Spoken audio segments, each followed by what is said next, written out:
자, 오늘 단일 지문, 그다음에 이중 지문, 삼중 지문 이렇게 세 개 할 건데 오늘 공부하는 것 중에 advertisement가 있어요. 근데 이 지문이 상품 광고가 아니라 구인 광고거든요. 그래서 오늘은 구인 광고를 좀 더 효율적으로 보는 방법에 대해서 소개를 할 예정입니다. 자, 이렇게 세 지문당 문제 푸는 시간은 12분에서 아니면 단축해서 10분 정도가 좋겠고요. 지난번 후기 때 어떤 분께서 파트별 시간 좀 알려달라고 얘기하셔서 제가 세븐에서 이 54문제를 어떻게 푸는지 먼저 설명을 간략하게 드려볼게요. 자, 단일 지문이 10개 정도가 나와요. 29분인데 단일 지문은 그렇게 어렵지 않잖아요. 그렇죠? 그래서 보통 문제당 50초 잡으면 26분 정도가 좋고, 그리고 이중 지문 2개 나오는 거 총 10문제죠. 10문제입니다. 9분 정도 잡으시면 되겠어요. 자, 문제당 1분인데 풀다 보면 좀 시간 단축시킬 수 있고요. 그리고 이제 마지막 3중 지문이 5문제면서 3세트가 나오니까 총 15문제인데 이게 한 15분 정도 잡았습니다. 왜냐하면 뒤쪽으로 가면 좀 당도 떨어지고, 그리고 여러분이 집중할 수 있는 능력 이런 것들이 좀 저하되기 때문에 뒤쪽 문제의 배점이 높아요. 그래서 저는 문제 풀 때 3중 지문부터 먼저 풀어봐라 이렇게 권하기도 하거든요. 어쨌든 뒤쪽 문제의 배점이 좀 높기 때문에 시간을 좀 많이 할애하는 게 좋겠다는 뜻에서 문제당 1분 정도 잡으면 대충 운영 능력이 생길 것 같아요. 그래서 54문제 푸는데 한 50분 정도 걸리게끔 해서 시간 조절했으면 좋겠습니다.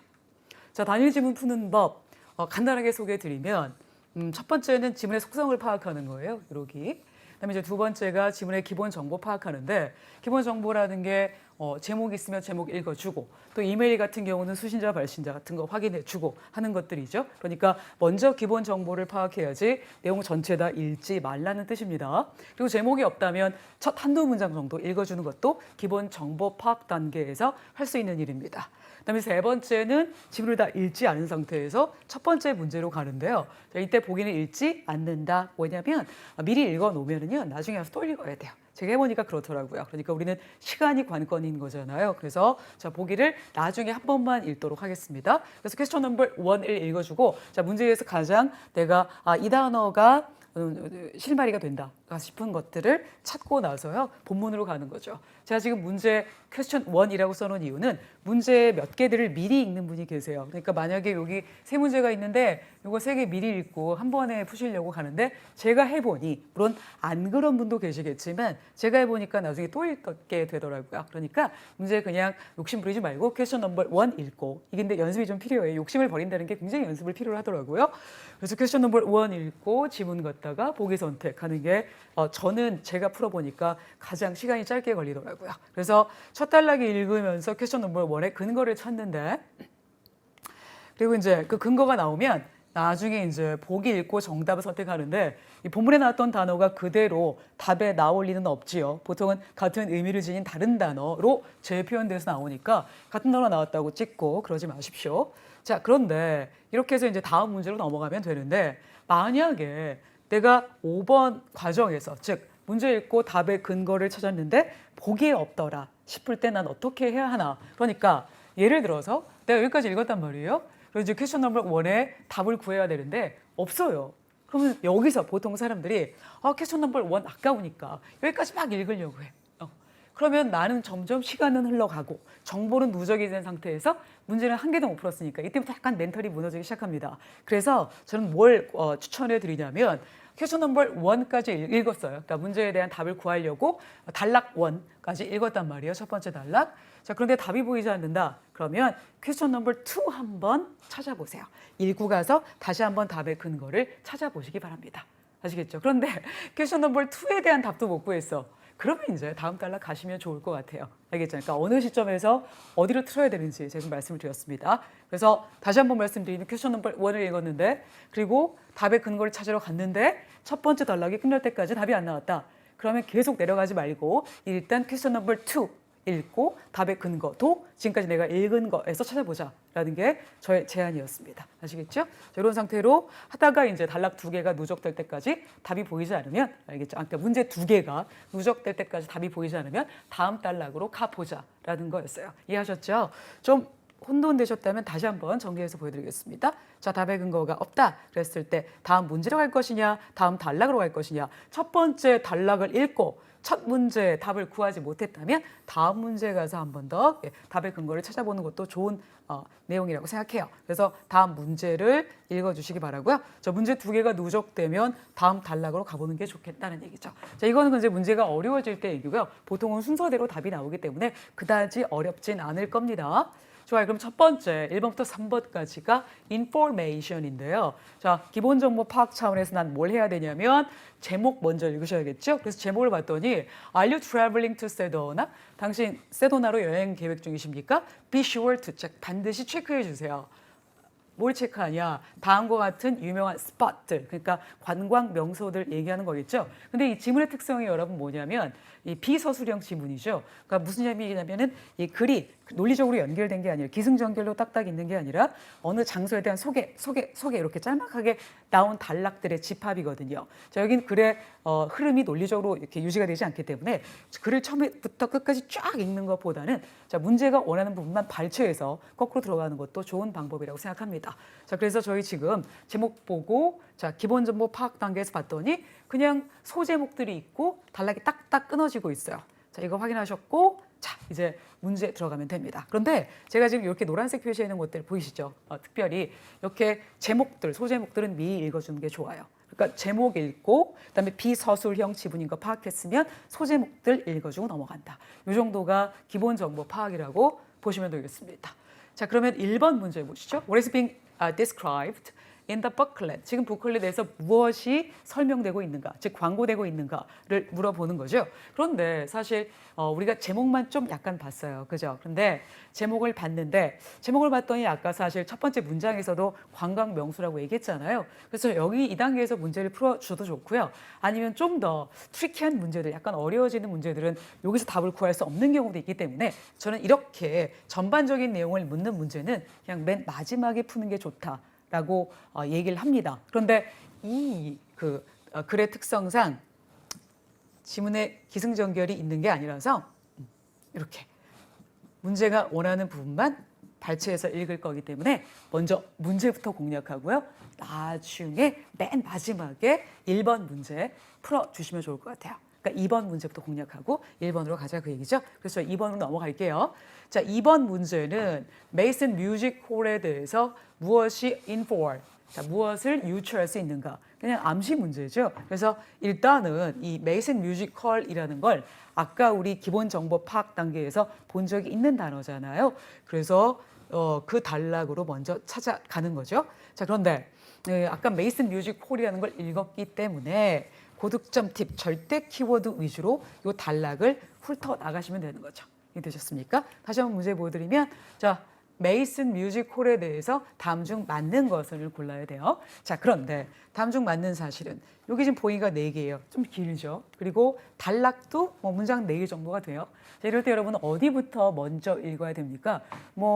보기의 내용과 그리고 지문의 내용이 크게 차이가 나지 않는다면 아무래도 논리적으로 서술이 된, 그래야 좀 더 오래 기억하잖아요. 본문부터 먼저 읽는 게 좋을 것 같아요.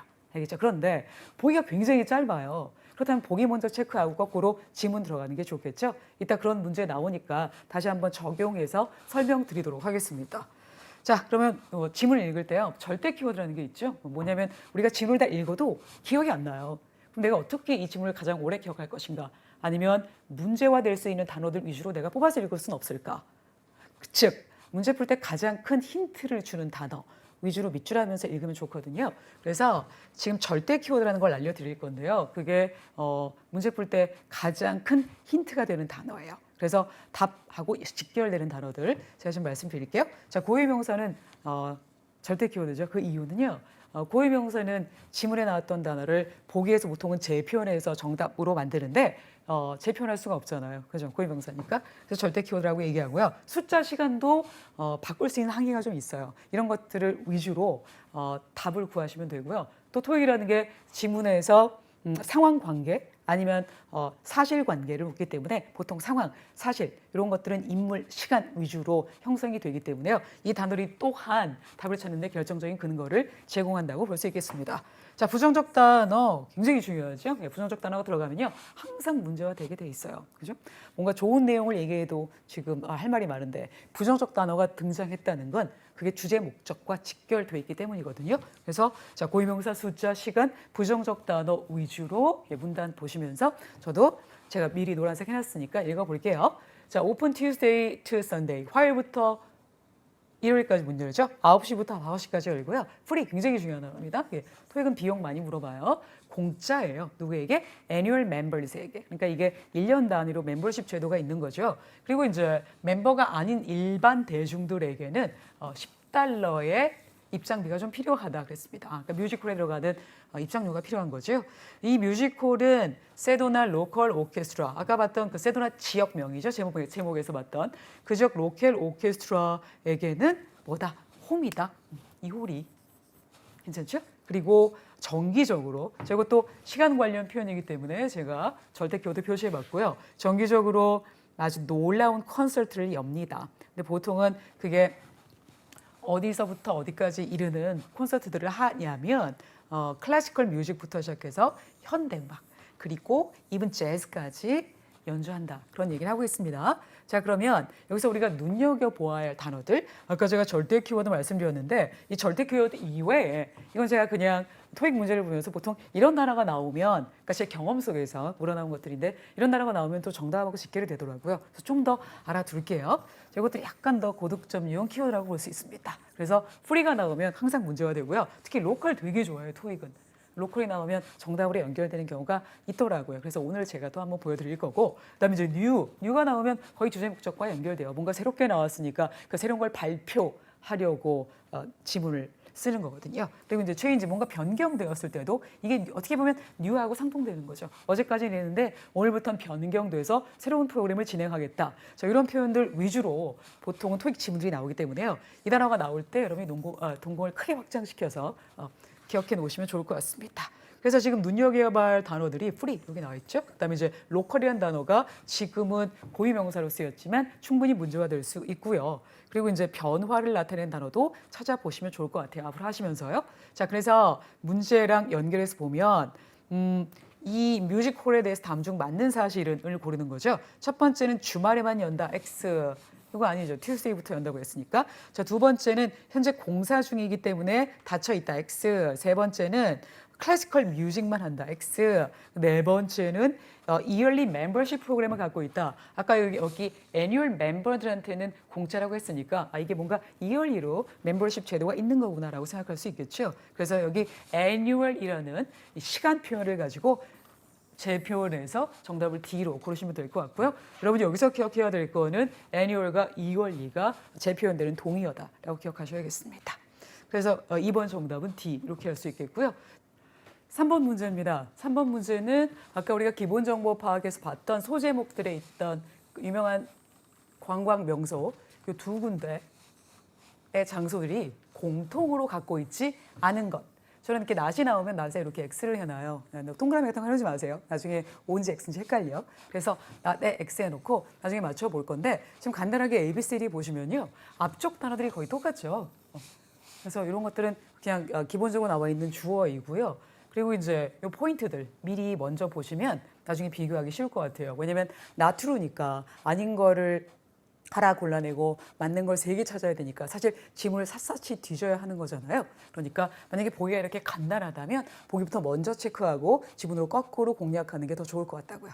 이해하신 거죠? 자, 그럼 첫 번째 parking, 두 번째 beginner 얘기가 나오는지, 그다음에 세 번째 강아지 얘기 나오는지, 그다음에 네 번째는 자 뭐라고 되어 있냐면 free walking tour, 공짜 하이킹을 제공하는지 이렇게 보면 될 것 같아요. 그러니까 파킹, 비기너, 강아지, 공짜 이렇게 4개 기억하면서 본문 공략하면 되는 거죠. 자, 이런 나트루 문제는 보기가 짧은 경우는 보기부터 먼저 읽고 거꾸로 공략합시다. 자, 제가 왜 이 말씀을 드리냐면 아까 시작할 때 보기 먼저 읽지 말라고 했었잖아요. 그죠? 그런데 이거는 전반적인 내용을 묻는 거기도 해요. 왜냐하면 질문에 뭐가 없어요. 거의 키워드가 없잖아요. 그냥 두 질문을 다 읽어야 되는 거고, 그리고 이제 보기가 짧으니까 보기 먼저 공략하고 거꾸로 들어가는 게 좋겠다라는 얘기입니다.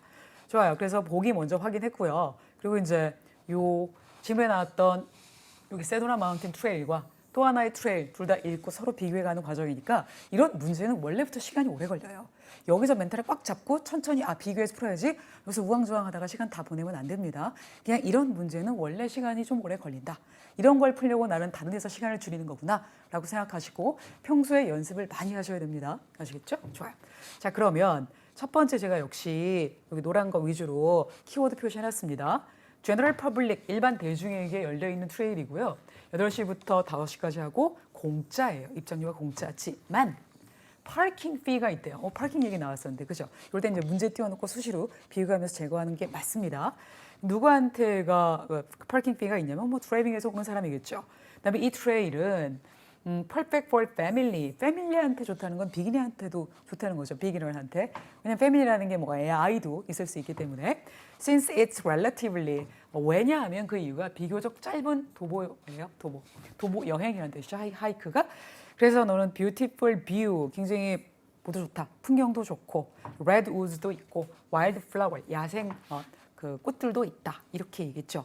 자, 그러면 여기서 free. 그다음에 입장료가 free인 거고 parking fee가 사불인 거고 그리고 가족들에게 좋다라는 근거를 통해서 우리는 이거랑 비교해 본 다음 답 찾으면 되는 거죠. 근데 여기 봤더니 여기는 8시부터 5시까지 열고 프리 어드미션 비슷하고 파킹 피 있고 그죠? 그리고 재미있고 굉장히 moderate, 이건 적당한 온건한 이런 뜻이거든요. 그럼 이 정도 레벨이면 이것도 누가 갈 수 있다? fun, 게다가 재밌다고 했어요. 그럼 이거 비기너가 할 수 있는 거 맞죠? 근데 이제 어떤 친구들은 여기서 너무 문제의 그 단어들에 너무 그 심취한 나머지 이게 왜 비기너냐 생각하는데 이거는 뭐예요? 관광지 소개예요. 아니 아이들한테 좋고 재밌고 이러면 결국은 비기너가 갈 수 있는 코스 아닙니까? 이렇게 상식적으로 생각하셔야죠. 이해하신 거죠? 좋아요. 그래서 이 하이크는 역시 뭐 뷰티풀 뷰가 좋다. 그리고 이제 거기 가게 되면 어떤 돌들이, 바위, 암석들이 형성되는 과정도 볼 수 있고 이 지역의 로컬 페이버릿 하이크 중에 하나이다. 이 지역 사람들이 자주 가는 도보 여행지 중에 하나이다라고 얘기했고 아까 봤던 우리 강아지 나오죠. 자, 강아지가 allowed 된다. 또 비록 그 강아지들이 must be kept 유지되어야 한다. on leash. 그럼 이 leash가 뭐예요? 우리 강아지 그 끈 있죠. 목줄이라고 하나? 그 목줄을 얘기합니다. 좋아요. 강아지 들어갈 수 있대요. 오케이, 그럼 이제 비교하면 되겠네요. 아까 봤던 free, 그 다음에 parking fee, 그리고 비기너한테 좋다라는 건 다 공통이 되어 있지만 강아지 얘기는 여기밖에 안 나오니까 바로 문제 띄워서 정답을 뭐로 봐야 된다? C번으로 보셔야겠습니다. 그래서 양쪽 트레일 다 allow, 허락한다, walking dog 이렇게 얘기하는데요. 중요한 건 여기서 여러분 walking dog이 걷는 강아지가 아니라 자, 워크를 타동사로 쓰게 되면 삼형식 동사로 쓰게 되면 누구누구를 그러니까 걸리우다, 그러니까 강아지를 산책시키다 이 뜻이죠. 그래서 예를 들면 파트 1에 The girl is walking the dog 그러면 소녀가 강아지를 산책시키고 있다 이렇게 나올 수 있는 표현이란 말이에요. 그래서 여기서 walking이라는 건 동사고 자, allow라는 동사가 뒤에 동명사를 목적어로 취할 수 있는 동사입니다. 되셨죠? 그리고 자, walking이 뒤에 강아지를 목적으로 취하는 강아지를 산책시키는 걸 허락한다라고 해석하셔야겠고요. 자, D번에 여기 있죠. Free walking tour. 자, 이거는 이 free가 형용사예요. 형용사는 단순한 명사밖에 못 꾸미는 거 알죠? 동명사 못 꾸며요. 그러니까 이거는 도보 여행 이렇게 명사 두 개가 합쳐진 복합 명사를 free라는 형용사가 꾸며준다고 보시면 돼요. 알겠죠? 제가 괜하게 문법으로 좀 들어갔나요? 자, 어쨌든 문법 공부하시는 분들 한 번 더 도움됐으면 하는 차원에서 말씀드렸고요. 정답은 C번이었습니다. 자, 그럼 마지막 1번 문제 우리 맨 마지막에 풀기했었잖아요. What is being described in the booklet? 사실은 제목마다 금방 알 수 있었지만 이런 류의 문제들은 맨 나중에 푸는 게 좋습니다. 그래서 보기 봤더니 이거 지역 랜드마크가 뭐예요? 기념이 되는 그 장소죠. 거기로 가는 direction, 길 안내. 두 번째는 로컬 뮤지션에 대한 정보. 연락처 이런 뜻이죠. 세 번째가 fee change, 다가오는 임금 변화. 네 번째가 지역, 그다음에 관광 명소 이렇게 보시면 되겠습니다. 그래서 정답은 D번이 되겠죠. 4번부터 8번까지 광고 그리고 커버 레터인데 이 광고라는 게 두 가지가 있죠. 하나는 상품 광고, 또 하나는 구인 광고가 있습니다. 지금 우리가 볼 거는 구인 광고라서 굉장히 전형적인 패턴이에요. 그래서 먼저 제가 전형적인 패턴을 말씀드리고 본격적으로 문제를 풀어드리도록 할 거고, 저 커버 레터는 커버링 레터 이렇게 해서 ing 부사가 똑같거든요. 같은 뜻인데 첨부 문서 또는 설명서 정도가 되겠습니다. 이중 지문 문제 푸는 방법, 일단은 지문이 두 개라서 우리가 싱글 문제 풀었던 방식과 약간 달라요. 지문이 두 개니까 좀 더 시간이 좀 오래 걸리니까, 그리고 문제의 포지션이 좀 다르거든요. 그래서 우리 어떻게 할 거냐면 문제 세 개를 먼저 읽고 그리고 두 개는 나중에 읽겠습니다. 자, 무슨 얘기인고 하니 문제 세 개를 먼저 읽고 첫 번째 지문을 공략하고요. 그리고 두 번째 지문 들어가기 전에 나머지 두 문제를 읽겠다는 거죠. 그래서 두 지문의 기본 정보와 관계 파악한다. 그래서 요거 이 글의 특성이 뭔가 이렇게 파악하는 거. 그다음에 요거의 또 글의 특성이 뭔가 이렇게 파악하시고요. 두 번째 관계 파악을 하시는 거예요. 관계 파악 이렇게. 이게 어떤 관계인지. 자, 그다음에 문제 세 개 먼저 읽고 첫 번째 지문하고 나머지 두 개 읽고 두 번째 지문 공략하면 된다는 건데, 이게 은근 하다 보면은 이게 패턴대로 잘 안 돼요. 그래서 연습을 좀 하셔야 됩니다. 그리고 연계 문제의 가능성. 자, 싱글 지문과 다른 점이 연계 지문은 그러니까 두 지문 연결 지문하는 그 연계 지문은 연계 문제가 있다는 거죠. 그래서 연계 문제의 가능성은 어떤 거냐면 보통은 부정확한 정보가 제공이 돼요. 예를 들면 문제에서 나는 분명히 이 단어의 답의 근거를 본문에 찾았단 말이에요. 근데 완벽하지 않아. 그러면 그때 이거는 다른 지문을 보고 문제를 풀라는 거구나 라고 생각하시면 된다는 거죠. 그래서 자, 근거가 확실한데 답이 보이지 않을 때는 내가 답을 못 찾은 건가가 아니라 연계 가자는 거구나 라고 생각하시면 되겠다는 얘기예요. 그래서 부분적인 추론을 가능하게 하고 참조사항을 준다는 겁니다. 자, 그럼 한번 들어가 볼게요. 자, advertisement and cover letter라고 제가 말씀드렸고, 그리고 이제 보통은 이게 비서술형 지문이에요. 그래서 여러분 지금 보셨겠지만 뭔가 이렇게 단락이 기승전결로 쫙 있는 게 아니라 처음에 간단한 소개가 있고 그다음에 바로 의무, 해야 할 일 이렇게 나오고 있죠. 그래서 점점점 이렇게 나오니까 이런 것들은 서술형 지문은 아니라고 봐야겠죠. 자, 이런 비서술형 지문은 자, 문제가 원하는 부분만 발췌해서 읽는다. 기억나시죠? 예, 그래서 우리 먼저 문제를 읽고요. 나중에 문제에서 원하는 부분만 찾아서 읽는 방향으로 하겠습니다. 자, 그렇고 하단에 나오는 서술형 단락은 미리 읽어두자. 자, 이건 또 무슨 얘기인고 하니 지금 내용이 앞에 잠깐 소개가 이렇게 있고 점점점 점점점 이런 식으로 나와 있는 다음에 맨 마지막 단락에 또 이렇게 서술형 단락이 있잖아요. 이런 서술형 단락들은 꼭 읽어주는 게 좋다. 언제? 미리. 이 정도로 기억하시면 되겠습니다. 그럼 그렇게 한번 해볼게요. 자, 첫 번째, 이거는 글에 제목이 없으니까 이게 제목 역할을 하는 것과 같은 이치니까 한번 미리 읽고 들어가도록 하겠습니다. 자, busy upscale insurance firm 이렇게 돼 있어요.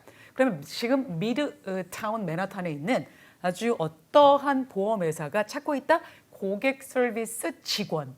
어디에서 일할? 그 회사의 캔자스 브랜치 지점, 그리고 매니저도 찾고 있는데 어디에 추가할 커스터머 케어 팀에 추가하겠대요. 근데 그건 또 텍사스에 있다네요. 그러니까 지금 2명을 모집하고 있는 건데, 자, 이때 이제 upscale이라는 단어를 좀 볼게요. 이게 어떤 거냐면 things that are upscale 이렇게 얘기하면, 자, 이거를 씌울게요. 이거 빼고 upscale 하다는 것은 뭐냐면은 rich people을 위해서 만들어진 거예요. 그래서 보통 그것들은 굉장히 하이 클래스, 사람들이 하이 클래스고요. 또 하나는 그 물건들이 주로 잘 만들어졌고 아니면 그냥 비싼 가격들을 얘기할 때 우리가 주로 업스케일이라고 얘기해요. 그러니까 이 여기 인슈런스 폼은 어떤 회사냐면 주로 상류층을 위한 보험을 만드는 회사 정도로 이해하시면 되겠고요. 자, 반대말은 그냥 칩 하시면 됩니다. 알겠죠? 그래서 자, 요 단어 또는 pricey 그러면 비싼의 뜻이니까 같이 정리해서 외워두시고요. cheap 이런 뜻도 괜찮습니다. 반대말로 같이 정리해 두시면 좋겠죠. 좋아요. 그래서 지금 이런 보험회사가 구인 광고를 내고 있는 거예요. requirement가 굵은 것이니까 저 미리 한번 봤고요. 그리고 이제 마지막에 서술형 단락 보시면 이 포지션은 full time이래요. 그리고 offers medical benefit 즉 의학적 혜택을 제공한다니까 의료 서비스 같은 거, 의료보험 같은 거 제공할 수 있다는 뜻이 되겠죠. 그리고 이제 연봉이 3만 불에서 4만 불 정도가 되고, 자, 뭐에 따라서 좀 다르냐, depending on 뭐뭐에 따라서라는 전치사 기억하시면 되겠습니다. 경험에 따라서 3만 불에서 4만 불 정도가 되겠다 이렇게 얘기한 거고, 자, 관심 있으면 보내라, please fax resume 이력서랑 cover letter를 보내라 이렇게 했어요. 그리고 뒤에는 이제 고유명사니까 제가 지금 핵심 키워드 처리했습니다. 당연히 뭐 인사과니까 요즘은 인사과를 휴먼 리소스, 인력 개발 이렇게 부르지요. 그래서 요 부서로 보내세요라고 지금 마지막 서술형 단락을 확인했습니다. 그리고 이제 두 번째는 hiring manager한테 보내는 편지니까 좀 아까 봤던 그 구인 광고를 보고 이력서 같은 거 제출하는 이 사람의 커버 레터가 되겠죠. 그러니까 지금 내가 이력서를 첨부하는 이유를 얘기해주는 커버 레터 설명서라고 보시면 되겠습니다. 첫 번째 단락 제목이 없으니까 여기까지만 한번 읽어볼게요. 자, 오늘날의 고객 서비스 지향 사회에서 타임리 굉장히 시기적절하고 브랜드를 다정하고 프로가 굉장히 적극적인 서비스가 추구가 되죠. 뭐 하기 위해? 미래의 비즈니스 성장을 강화하기 위해 라고 이렇게 글을 시작하고 있어요. 그러니까 결국은 고객 서비스가 중요하다. 그러니까 나 고용해줘. 뭐 이런 뜻으로 내용이 펼쳐질 것 같다는 생각이 들죠. 그래서 편지가 이렇게 쭉 이어지고 마지막에 이 편지를 보낸 사람이 컬럼버스 오하이오 주에 있는 컬럼버스에서 보낸 사람인가 봐요. 보통은 이렇게 구직자 같은 경우는 소속이 없어요. 왜냐하면 현재 직업이 없거나 아니면 다른 회사에 있을 수는 있지만 그래서 보통은 소속이 안 나오면 고객 또는 지원자일 가능성이 있다는 것도 기억해 두세요.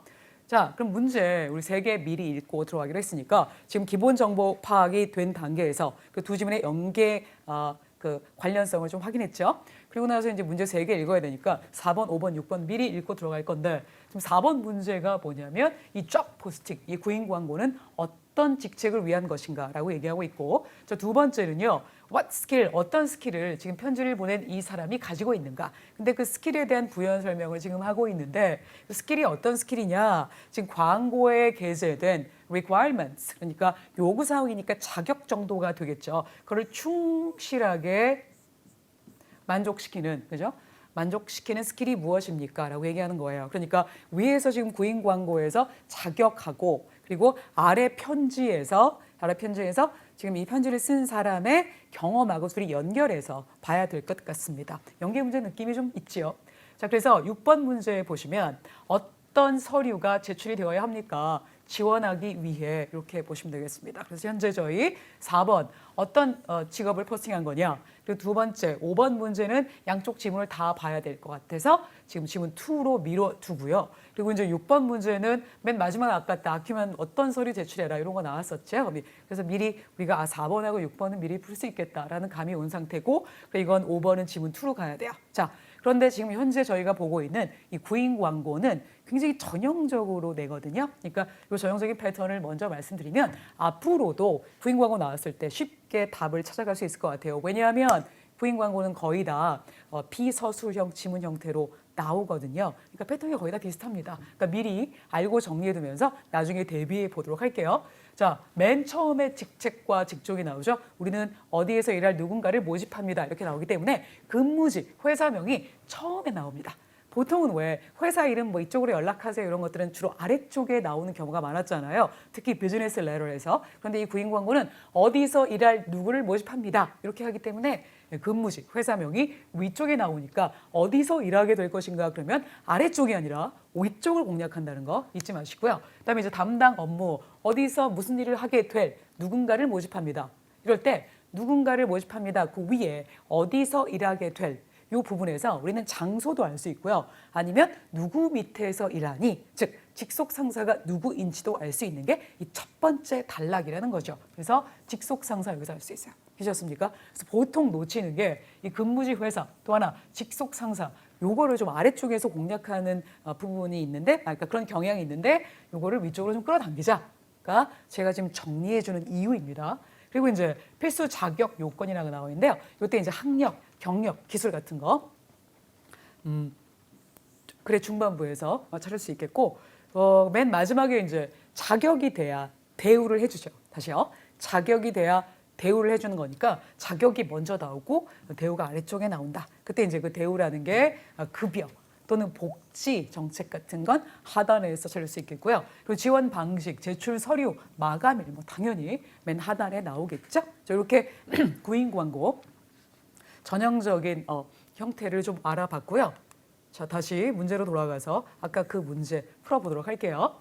자, 그러면 맨 처음에 아까 우리 이 부분을 읽었었잖아요. 그러면 4번에 대한 답은 구할 수 있을 것 같아요. 그래서 현재 어떤 직책을 구인 광고로 내고 있는 거니에 대한 답은 앞쪽에 커스터머 서비스 레프레젠터티브를 구한다고 했고 뒤쪽도 커스터머 케어 팀에 추가할 매니저를 뽑고 있다고 했으니까 결국은 이 ABCD 중에서 어떤 공과 비슷하냐? A번 보험회사 직원 탈락, 두 번째 커뮤니케이션 오피서 탈락, 세 번째 커스터머 케어 스태프 이렇게 얘기했죠. 스태프라는 게 직원이니까 매니저, 레프레젠터티브를 다 아우르는 말이 되겠죠. 그래서 자, 레프레젠터티브는 직원, 매니저는 뭐 당연히 여러분 아실 테고 관리인 두 개를 섞여서 그냥 스태프라는 표현으로 옮겼고요. 이 스태프의 동의어로 자, employees 이거 볼 수 있겠죠. 자, 또 하나는 employees는 복수형인데 이 스태프는 뒤에 s가 없잖아요. 스태프 자체가 직원들이란 뜻이 있다는 거 기억하시면 되겠습니다. 따라서 정답 C 이렇게 볼 수 있겠죠. 자, 그럼 5번 문제 지나가고 6번 가겠습니다. 자, 6번 어떤 서류를 제출해야 합니까? 아까 우리 구인 광고에서 맨 마지막 단락 그쪽이 서술형 단락이었기 때문에 미리 읽었던 거 기억나시죠? 그때 이제 팩스로 보내라. 이 팩스란 단어랑 submit과 동의어로 볼 수 있겠고요. 그러니까 이제 resume and cover letter라고 얘기했죠. 그래서 서류목을 지금 바꿀 수는 없기 때문에 지금 문제에서 submit이란 단어랑 팩스 이렇게 해서 재표현 노린 거죠. 그래서 이 문제의 정답은 A번. 어렵지 않죠? 예. 자, 그러면 우리 이제 6번 문제까지 알아봤으니까 이제 5번 문제는 두 번째 지문을 읽어봐야 풀 수 있잖아요. 그러면 여기서 두 번째 지문으로 가지 말고 자, 뭐가 포인트냐면 7번, 8번을 먼저 읽고 공략하자. 이게 생각보다 자꾸 까먹어요. 풀다 보면. 왜냐하면 첫 번째 지문을 다 읽었고 거기에 대한 해당 문제를 읽었기 때문에 나는 보통 두 번째 지문으로 가려는 경향이 있는데 자, 이때 7, 8번 문제를 즉 나머지 문제를 미리 읽고 들어가자. 가 포인트라는 거예요. 그럼 7, 8번 문제 읽겠습니다. 7번 어디서 미스 슈왈츠 이거 아까 편지 보낸 사람이죠. 어디서 일할 것인가 이거 답이 어디 있다 그랬어요 제가. 그래 위쪽에 나온다. 기억나시죠? 이런 거 하나 팁으로 알려드렸고 두 번째 요 단어가 도대체 무슨 뜻입니까? 이건 이제 아까 읽다가 단어 나오면 해당 문제 풀어주시면 되겠습니다. 좋아요. 그러면 7번 어디서 일할 것인가 언머스트가 무슨 뜻이냐를 미리 인지한 상태에서 두 번째 지문 들어갔는데 이때 어떤 스킬을 이 사람이 가고 있는지 그게 job advertisement의 어느 부분에 부합하는지까지 같이 챙겨서 읽으셔야 됩니다. 좋아요. 그러면 아까 우리 여기까지 읽었으니까 뭐 요새는 고객 서비스가 중요하다라고 아까 우리 편지 기본 정보 파악 단계에서 읽었죠. 그래서 그 뒤쪽으로 좀 읽어보면 고객의 충성도가 정말로 영향을 받는다. 언제 영향을 받냐면 당신의 직원, 당신이 right service retail professional을 뭐 할 때 고용할 때 고객 충성도가 영향을 받겠죠. 그런데 여기서 right이라는 건 뭐 올바른이고요. 그다음에 service retail, 여러분 retail이라는 게 뭐죠? 그냥 판매죠. 그러니까 서비스 판매 전문가를 고용할 때라고 했어요. 자, 어떤 전문가냐? To represent 대표할이죠. 당신을 여기서 당신이라는 건 뭐 당신의 업체가 될 것 같고 그리고 특히 당신이 뭐 할 때? 당신의 가치 있는 요 value도하고 value of라고 동의어예요. 알아두십시오. 가치 있는 고객들을 도와줄 때 당신이 고용한 사람이 정말 괜찮은 전문가라면 그게 고객의 충성도에 영향을 준다라고 얘기하고 있는 거죠. 자, 그리고 뒤쪽으로 더 읽어볼게요. 나의 오랜 경험인데 어디서면 서비스 인더스트리에서의 경험이래요. 그게 나한테 가르쳐줬어? 내가 어떻게 meet and exceed 각각의 고객의 기대치를 충족시키고 심지어 초과하는지 서비스를 가지고 어떤 서비스? 판매하는 서비스. 나 지금까지 모든 타입의 커스터머스 고객들을 도왔어. 그리고 모든 세팅에서 뭘 사용해서 전문적인 이건 전문적인이라는 형용사로 쓰인 거예요. 전문적인 멀티태스킹 기술을 사용해서 그래서 나는 알게 되었다. acquiring 뭐 하는 거? 획득하는 거. 그리고 충성도 있는 repeat business를 유지하는 것. 그리고 plus as well as죠. 그리고 당신 비즈니스에 대한 소문이죠. word가 뭘 통해서 이런 충성스러운 고객들을 통해서 이루어지는 것. 이것들이 가장 중요한 점입니다. 모든 회사에서 이렇게 얘기하고 있죠. 자, 그럼 must가 어떤 뜻이 될 것 같냐? 그러면 로열, 충성보다는 greatest가 좋겠죠. 자, 오리지널이는 어떤 뜻이 있습니까? 원래의 또는 독창적인 뜻이 있으니까 답될 수 없고요. 역시 이거 넓은이니까 정답은 뭐로 할까요? B번으로 했으면 좋겠습니다. 자, 그래서 이 문제의 정답 greatest 하나 구했고요. 자, 이제 어디서 일할 것인가와 어떤 스킬을 갖고 있는가만 찾으시면 되겠죠. 그래서 그 뒤쪽 좀 더 읽어볼게요. 그래서 더 나은 exposure, 노출, 당신 회사에 대한 노출과 그리고 더 엄청난 시장 마케팅 가능성을 얘기하는 거죠. 자, 그래서 그거를 위해 당신 회사의 입지를 굳히기 위해 중요한 것은 업무이다. 어떤 업무냐면은 내가 지금까지 해왔던 여러 번 성공적으로 라는 뜻이죠. 자, 이어서 읽을게요. 그래서 나는 굉장히 엑셀런트한 트레이너이다. 뭐 했던 계속적인 성공을 이끌어왔던. 알겠죠? 자, 뭘 함으로써 by ing 나오고 있죠. moral. 이게 뭐예요? 윤리죠, 윤리. 윤리를 세우고 직업 윤리라는 거예요. 그리고 팀의 자신감을 유지시키고 그리고 마지막으로 그들을 트레인시킨 거예요. 뭐 하기 위해? 세일, 판매를 구축하기 위해서. 사람들의 people skill을 개선시킴으로써. 그러니까 한마디로 영업팀 교육시킨 내용이 나오고 있는 거죠. 자, 뭘 사용해서 최종적으로 people skill을 사용해서. 그래서 나의 능력인데 어떤 능력이냐? 내 팀과 효율적으로 communicate, 의사소통하는 능력은 지금까지 필수적이었다. 전체적인 팀의 성공에. 그래서 당신과 인터뷰하는 게 정말 기쁠 것 같고 나 너로부터 곧 소식 듣길 원해라고 지금 인터뷰 요청서를 보내고 있는 거죠. 자신이 날 뽑아줘라고 하고 있는 건데 자, 이때 스킬에 대해서 좀 알아보도록 할게요. 자, 어떤 스킬을 가지고 있는가? 그러면 여기 communicate라고 얘기했어요. 나는 communicate 할 수 있어. 그런데 자, 위쪽에서 아까 그 구인 광고에서요. must be personable이라고 나와 있거든요. 자, 이 부분이 둘 다 매치된다고 볼 수 있습니다. 자, personable이라는 단어는 어떤 뜻이냐면요. If you are personable, you are friendly, 다정하고 and get along with, 사이좋게 지내 누구랑 다른 사람과 라고 볼 수 있습니다. 자, 다른 말로 sociable이라고도 하니까 같이 알아두시면 나중에 도움될 것 같습니다. 따라서 이 문제의 정답은 B번의 communicative skill이 되겠습니다. 그래서 아까 우리 지금 연계 문제 하나 구했죠. 근데 마지막으로 7번. 자, 어디서 이제 일하게 될 것인가라고 했는데요. 이것도 약간 연계 냄새가 나는 게 아까 첫 번째 단락에서 직원들은 직원 하나 뽑는데 그 사람은 캔자스에서 일할 거고 자, 매니저는 텍사스에서 일할 건데 이 사람이 직원이 될지 매니저가 될지는 자, 이 사람 편지 내용을 읽어봐야겠고 자, 그 편지 내용과 맞춰서 아까 자격 부분에 보시면 지금 이거 학사학위 아니면 예전 경험 둘 중에 하나가 있어야 되는데 매니저 포지션은 둘 다 있어야 된대요. 근데 지금 이 사람 학위에 대한 언급은 없었기 때문에 이 사람이 일할 곳은 어디다? 캔자스라고 보시면 되겠죠. 그래서 지금 7번 문제도 같이 연계 문제로 더블 지문인데 연계 문제가 2개 나왔습니다. 그래서 7번 문제에 대한 답까지 좀 찾아본 상태입니다. 그리고 이제 세 번째 3중 지문은요. 편지, 이메일, 광고 이렇게 3개 연결된 거 보실 건데 이 광고는 구인 광고는 아닙니다. 상품 광고라서 또 어떻게 접근해야 되는지 한번 보도록 할게요. 자, 3중 지문은 2중 지문과 비슷해요. 그런데 이제 2중 지문에는 적어도 연계 문제가 하나, 지금처럼 좀 난이도가 있거나 그럼 둘 이렇게 되고요. 그리고 되는데 3중 지문은 무조건 2개예요. 무조건 2개. 그리고 3개까지 저 본 적 있어요. 이렇게 연결해서 나올 수 있고요. 아니 이렇게 나오거나 아니면 이렇게 나오거나 그리고 어려우면 1, 2, 3 이렇게 다 연결해서 나오는 경우도 있습니다. 세 지문의 기본 정보와 관계 파악하는 건 이건 이중 지문 때와 마찬가지고요. 지문을 읽기 전에 문제를 먼저 읽는데 여기서 좀 다른 점이 지문이 3개라서요. 어느 정도 1, 2번의 답은 초반부에 나오고 그리고 중반 2, 3, 4 정도는 중반부에 나오고 그리고 마지막 5번 같은 것들은 맨 마지막에 나오거나 아니면 연계 문제로 나온다든가 이런 정도의 포지션이 약간은 있기 때문에 지문 읽기 전에 문제 미리 읽고 들어가는데 보통 뭐 첫 번째 지문 읽기 전에 위에 한 2개, 두 번째 지문 읽기 전에 또 아래 2개, 그리고 마지막 읽기 전에 맨 마지막 문제 이렇게 연결하는 게 가장 효율적이더라고요. 그러니까 여러분도 이렇게 둘둘 하나로 나눠서 읽어주시면 좋겠습니다. 2개 읽고 첫 번째, 2개 읽고 두 번째, 마지막 하나 읽고 세 번째 지문 들어가는 얘기예요. 자, 다음 지문으로 가기 전에 반드시 전 지문을 완독한다. 그러니까 이건 무슨 얘기냐면은 분명히 문제에서 1번, 2번을 냈어요. 1번, 2번을 읽고 지문으로 들어갔는데 나는 지문을 다 읽지도 않았는데 이미 답을 구했어. 너무 기분이 좋아 지금. 그래서 아싸 3번 문제 읽어야지 하고 3번 문제를 읽으면 3번 문제에서 뭐라 그러냐면 지문 2에서 언급된 바에 따르면 이렇게 나와요. 그럼 나는 막 흥분해서 바로 지문 2로 간단 말이야. 그럼 내가 놓친 데가 어디? 여길 내가 놓친 거야. 그런데 여기서 뭐가 나와요? 연계 문제의 가능성이 있어요. 그럼 이제 그때부터 문제가 꼬이기 시작하니까 그런 사태를 우리 미리 방지하는 차원에서 두 번째 지문 가기 전에 첫 번째 지문을 계속 완독하는 연습. 저도 하다 까먹거든요. 그러니까 이 완독하는 연습을 하셔야 돼요. 알겠죠? 연습 되게 중요합니다. 좋아요.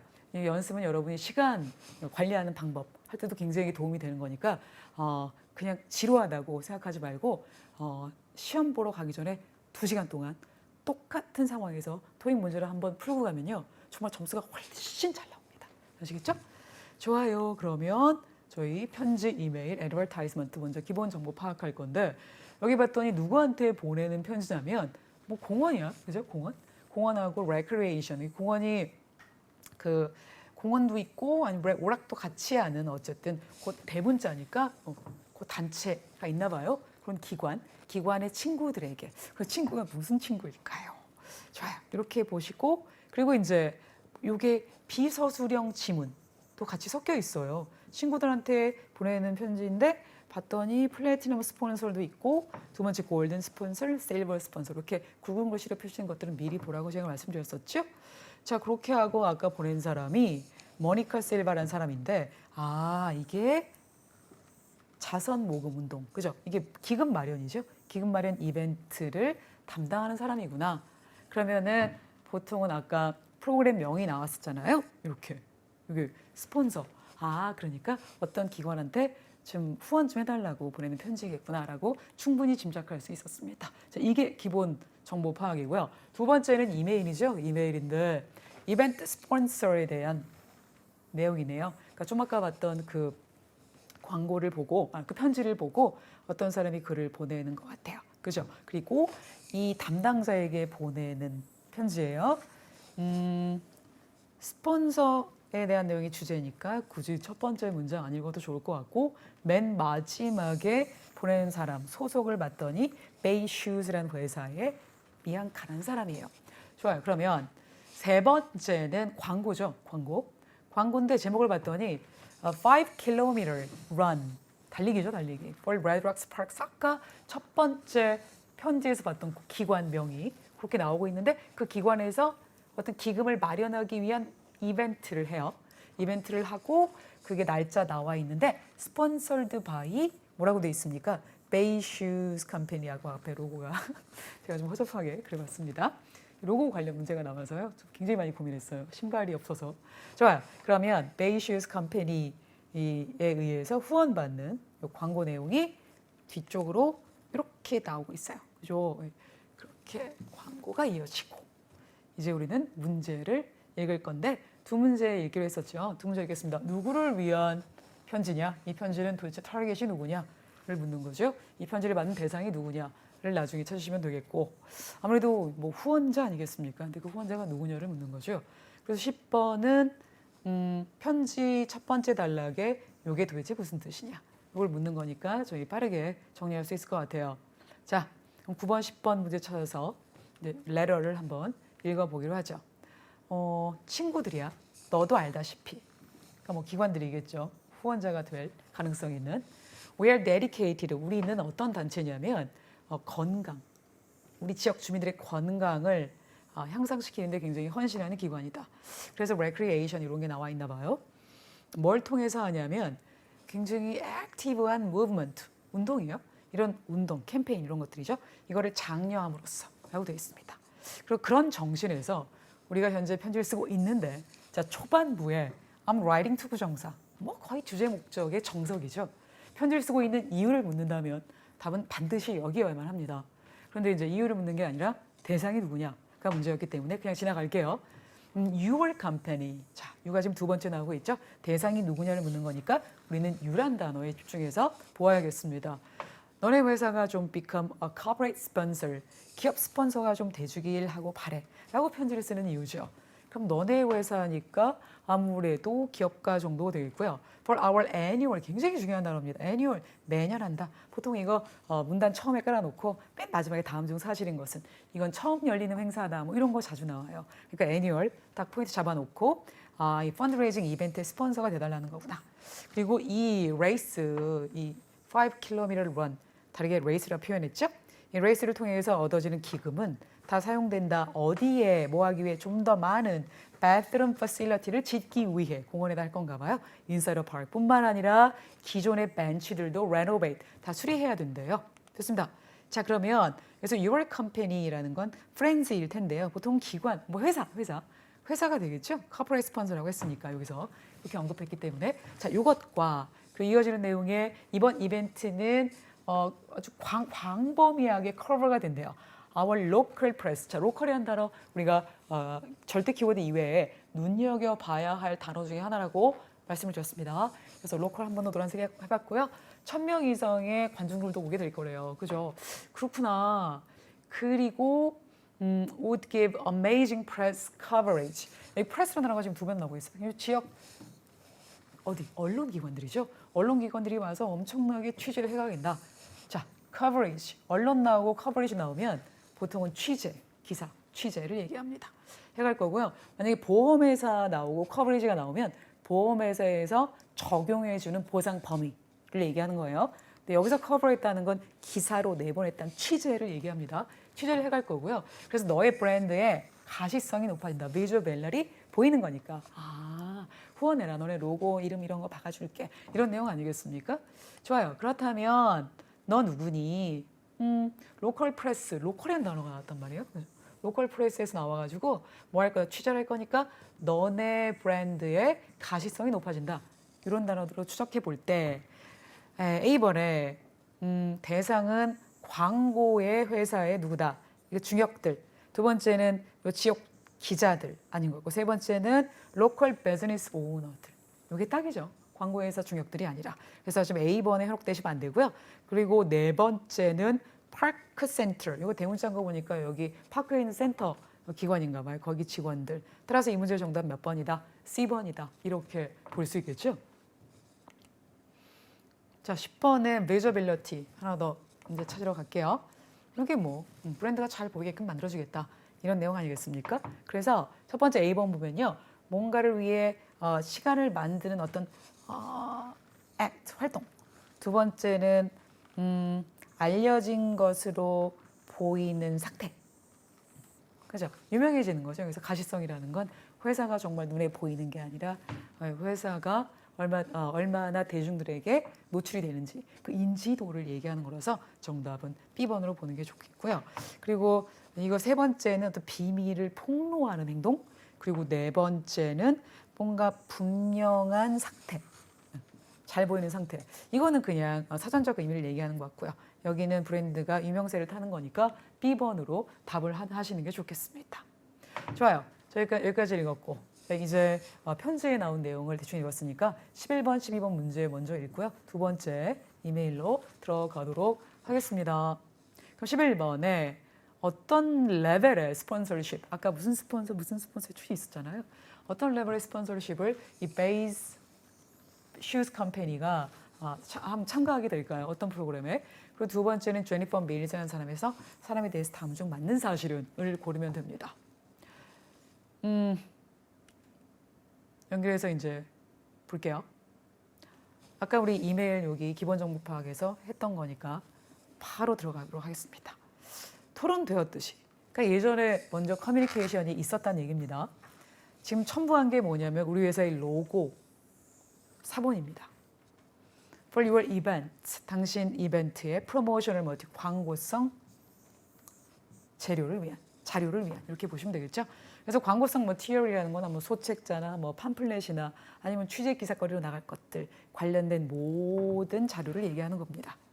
좋아요. 그러면 이번 이벤트 아까 우리가 읽었던 거니까 바로 밑으로 내려가서 우리가 지금 보낸다는 게 회사 로고란 말이에요.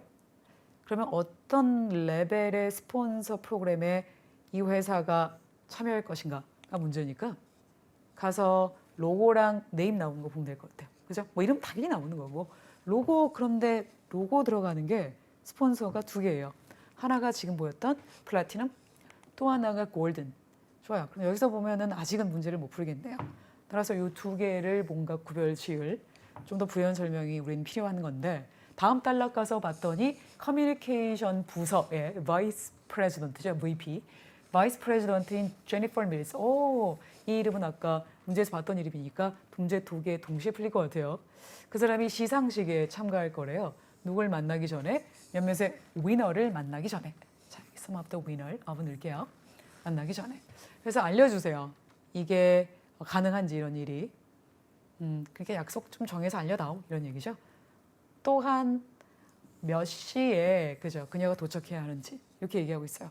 그러니까 뭔가 픽스된 상태에서 시간을 좀 알려달라 이런 내용이 되겠죠? 좋아요. 그러면 지금 이 부분 위너들을 만나기 전에 시상식에 참가할 거다 이렇게 얘기했잖아요. 그리고 아까 스폰서 프로그램 2개 중에서 여기 뭐라고 돼 있냐면 위너들을 만날 거래요. 그래서 그 사람들에게 프라이즈를 준다 이렇게 언급했거든요. 그러니까 당연히 어떤 프로그램? B번, A번의 스폰서 프로그램이 되겠고 플래티넘이 되겠고요. 자, B번 부연 설명은 뭐 VIP 티켓 준다 이런 내용이니까 당연히 쉽게 A번이 답인 건 찾아갈 수 있었을 겁니다. 그래서 지금 저희 첫 번째 연계 문제 풀어봤습니다. 좋아요. 그럼 12번에서 마지막 연계 문제 나올 것 같죠? 아니면 뭐 13번 아직 안 읽었으니까 둘 중에 하나에서 문제가 나올 것 같습니다. 좋아요. 그러면 현재 우리 이메일 다 읽은 상태니까 그리고 중간에 스폰서 과정이 나와 있는 것들은 비서술형 지문이기 때문에 문제가 원하는 부분만 발췌해서 읽기로 했잖아요. 그래서 더 이상 읽지 않기로 하고 저희 어디로 넘어갈 거냐면 12번 문제 풀고 나서 바로 13번 문제 읽도록 하겠습니다. 좋아요. 그러면 12번 문제는 제니퍼 밀즈에 대해서 다음 중 어떤 것이 사실인가? 어느 정도 우리가 이 제니퍼 밀즈에 대한 내용을 읽었으니까 바로 한번 보기 선택을 해볼게요. 뭐 아니면 나중에 또 풀면 되죠. 끝까지 다 읽고 나서 맨 마지막 지문까지. 공원에서 이벤트를 하는 책임자이다. 아니죠. 스폰서 관련 회사의 바이스 프레지던트 커뮤니케이션 부서에. B번 레이스에 참가한다. 여기는 아까 어디 참가한다 그랬죠? 시상식. 그러니까 아니죠. 세 번째 시상식에서 상을 준다. 참가하는데 그리고 위너들도 만나는데 상 준다는 건 아까 우리 플래티넘 스폰서 내용에 있었기 때문에 그렇게 답을 찾을 수 있는 거죠. 그리고 네 번째는 리포터다. 리포팅하는 사람이니까. 좋아요. 그러면 찾아가서 답의 근거까지 알아봅시다. 스폰서 프로그램의 부연 설명이 나와 있는 이 부분과 그리고 아까 그 부연 설명, 그 제니퍼 밀즈에 관련해서 나왔던 글과 내용을 추려봤을 때 결국은 세리머니에서 어워즈를 프레젠팅할 것이다. 라고 볼 수 있겠죠? 그래서 이 문제의 정답은 C번. 이렇게 볼 수 있겠습니다. 자, 연계 문제 벌써 2개나 풀었네요. 네, 2개 풀었고요. 마지막 13번 문제 읽고 나서 광고 들어가는 거 잊지 마십시오. 그럼 13번 문제 가겠습니다. 이벤트에 대해서 다음 중 사실인 것은 무엇이 나타나져 있나요? 결국은 질문에 키워드가 한 개도 없어. 그죠? 그래서 그냥 보기부터 공략하는 수밖에 없는 거죠. 그래서 키워드가 없는 일반적인 내용을 묻는 질문은요. 사실 지문과 보기의 길이를 좀 비교해 보셔서 만약에 보기가 짧아요. 그럼 보기부터 읽는 게 좋고요. 그죠? 어차피 전반적인 내용을 다 묻는 거기 때문에 이거 다 읽고 나서 보기 보면 까먹을 수도 있잖아. 그죠? 그러니까 딱딱 우린 시간이 관건이니까 보기가 너무 짧아. 그럼 보기 먼저 읽고 본문 공략하는 것도 좋을 것 같아요. 이해되셨죠? 좋아요. 그러면 근데 지금 좀 내용이 어때요? 있고. 그런데 뒤에 나온 이메일이 더 길기 때문에 미리 보기 먼저 저는 보는 걸로 선택했습니다. 첫 번째 이벤트다. 이거 아닌 거 우리 어디서 알았어? 맨 처음에 애니얼에서 알았죠.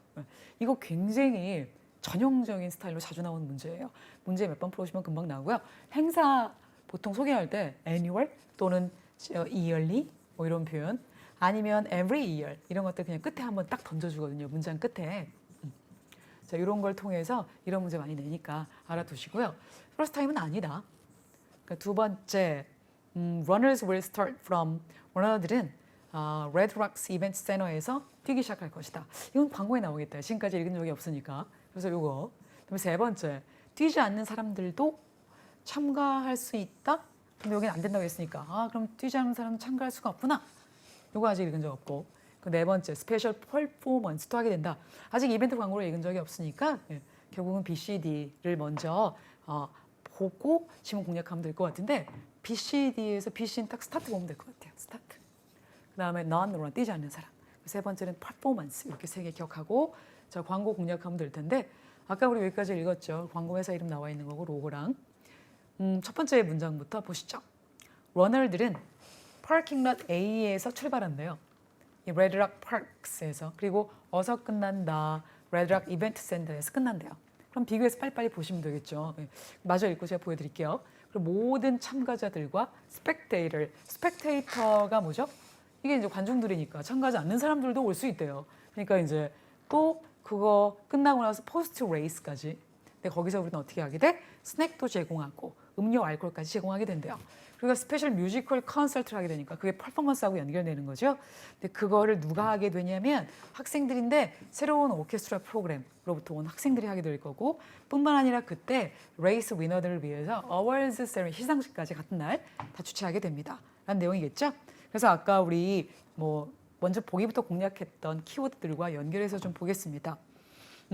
첫 번째, first time이 아닌 거 제가 한번 설명했지만 이따 근거 보여드릴 거니까 일단 물음표 해놓고요. 그리고 시작이 Red Rock Event Center인데 여긴 시작이 파킹 롯이에요. 그래서 안 돼요. 그다음에 이제 X, 그죠? 세 번째, non-runner는 못 들어가. 아니 들어가. X. 그다음에 네 번째는 스페셜 퍼포먼스를 하게 된다. 이게 바로 뮤지컬 콘서트를 퍼포먼스로 잡은 거죠. 그래서 이 문제의 정답은 당연히 D번입니다.